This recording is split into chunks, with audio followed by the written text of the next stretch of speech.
હવે જોઈએ સમાચાર વિગતવાર. અંકલેશ્વરમાં 32 કલાકમાં 188 મિલીમીટર સાથે 7.25 ઇંચ વરસાદ પડતા જળબંબાકાર થયું હતું.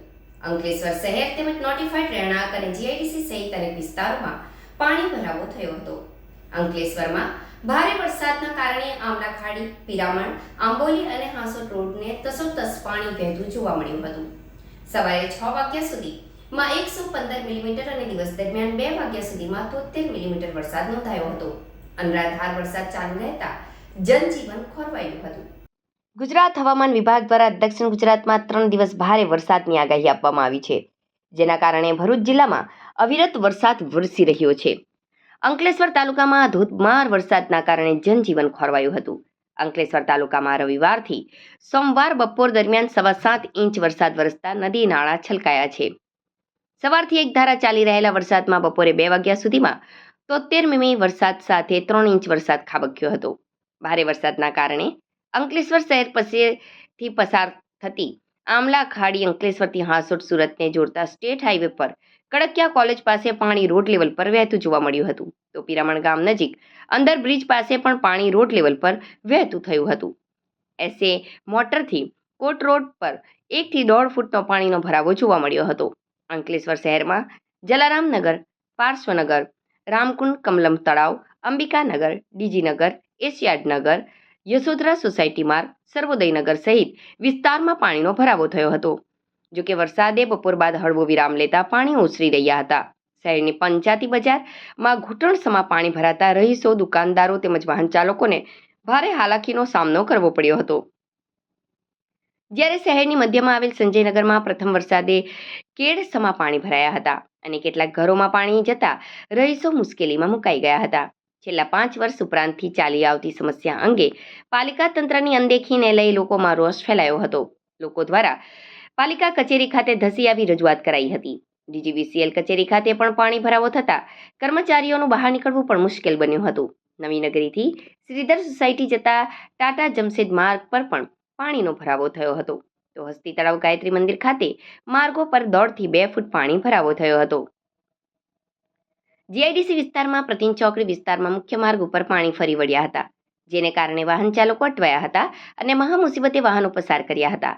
તો જીઆઈડીસી ઔદ્યોગિક વિસ્તારમાં પણ જળબંબાકાર જોવા મળ્યું હતું. જીઆઈડીસી જલધારા ચોકડી, સરદાર પાર્ક, વાલિયા ચોકડી, જોગર્સ પાર્ક, ફિકોમ ચોકડી, વિઝન સ્કૂલ ચોકડી, ગાર્ડન સિટી સહિત જીઆઈડીસી વિસ્તારમાં રોડ પર તેમજ સોસાયટી વિસ્તારમાં પાણી વિપુલ માત્રામાં ભરાવો થયો હતો. જે આમલા ખાડીનું લેવલ ઘટતા ધીરે ધીરે ઓસરવાની શરૂઆત થઈ હતી. ભરૂચ જિલ્લામાં આગામી 2 દિવસ હજુ પણ ભારેથી અતિ ભારે વરસાદની આગાહી હવામાન વિભાગ કરી રહ્યું છે, જેને લઈ તંત્ર સાબદું થયું છે. અંકલેશ્વર પાલિકા ફાયર સ્ટેશન તેમજ અંકલેશ્વર મામલતદાર કચેરી ખાતે ઇમરજન્સી કંટ્રોલ રૂમ કાર્યરત કરવામાં આવ્યા છે. પાણી ભરાવો ના થાય તે માટે નોટિફાઈડ તેમજ પાલિકા દ્વારા જરૂરી સાધન અને મશીનરી સાથે સજ્જ બન્યું હતું.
સંજયનગર માંથી વોર્ડ નંબર 4 માંથી બોલીએ છે।